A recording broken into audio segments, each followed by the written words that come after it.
This is the registration booth at VloggerFair, and it's quite a big booth. It's actually quite a few people here. I don't know if they're all vloggers or just watch vlogs or what their deal is, but they're here today. I'm here today, and I probably will ask a few of them some questions and see what people think about Hawaii and whether or not they've ever thought about moving to Hawaii, and we'll see what goes on here.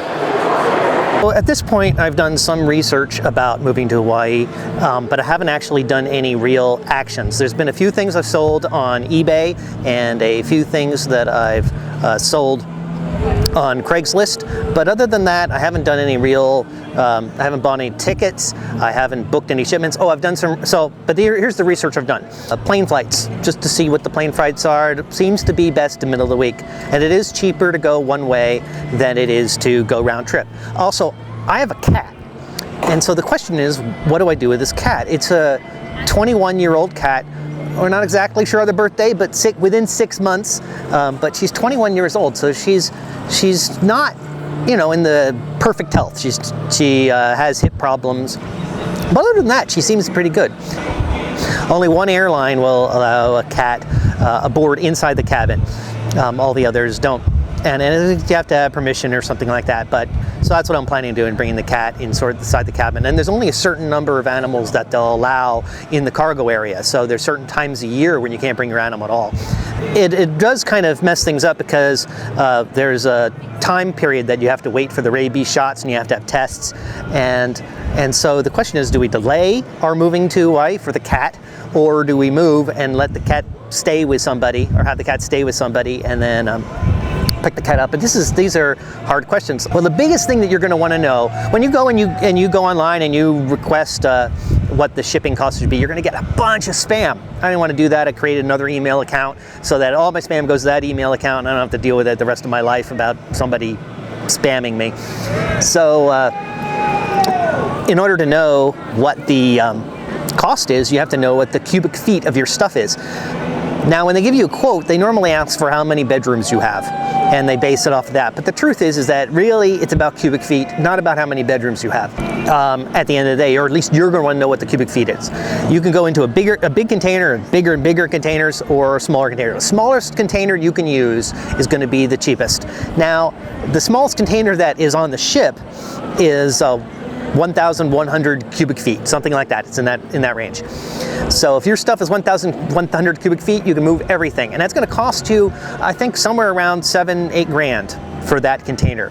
And you're going to have to get a mover and you're going to have a mover pack this stuff for you and ship this stuff. Insurance companies won't insure you if you self-pack. Shipping costs is that. So I've decided I'm going to use a pod. A pod, which is actually something that will fit inside of a larger container. That way this distribution company can put many pods or several pods inside of one container, and then and we ship it that way. We share, essentially you're sharing the cost with other people. But what they're going to do is, what I want to have happen is they're going to deliver the pod. It's not, there's a company called Pods. It's not through Pods, it's U-Pack. U-Pack is who I'm thinking about going through. And they deliver the pod to the apartment, and we're going to put it in our parking spot for a day, overnight. Managers may not like it, but oh well. But we'll put it in our parking spot for a day, and we'll pack the thing and move it away. Well, the cubic feet of that thing is around 350 cubic feet. And I've measured all of everything we own, Sherry and me, in the apartment. And I was very liberal with the measurements, so we actually have less than this, but I wanted, less cubic feet than this, but I was not accounting for packing material, so I measured everything, including all the glasses. I mean, I did big, long measurements. I didn't measure each glass. I said, okay, this cabinet's going to take about X amount of cubic feet, and I wrote it down in a spreadsheet. The smallest container that they have at U-Pack is about 350 cubic feet. We have 700 cubic feet. Now, we've decided a few things. We don't need to bring the beds. In fact, we're going to have to cut, more than half of our stuff we took the things that were the biggest and we said, okay, how much is it really costing us?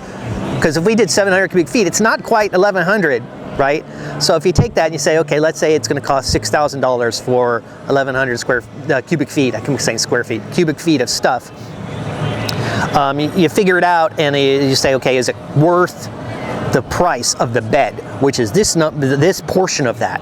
And we figured out, you know, it costs more to buy a new bed, but it's a new bed. I think it cost about $350 to ship if we were to try to ship it. And you could buy a new one for maybe not $350, but you know, $600-700 you could buy a new bed. So it's not really worth shipping the bed.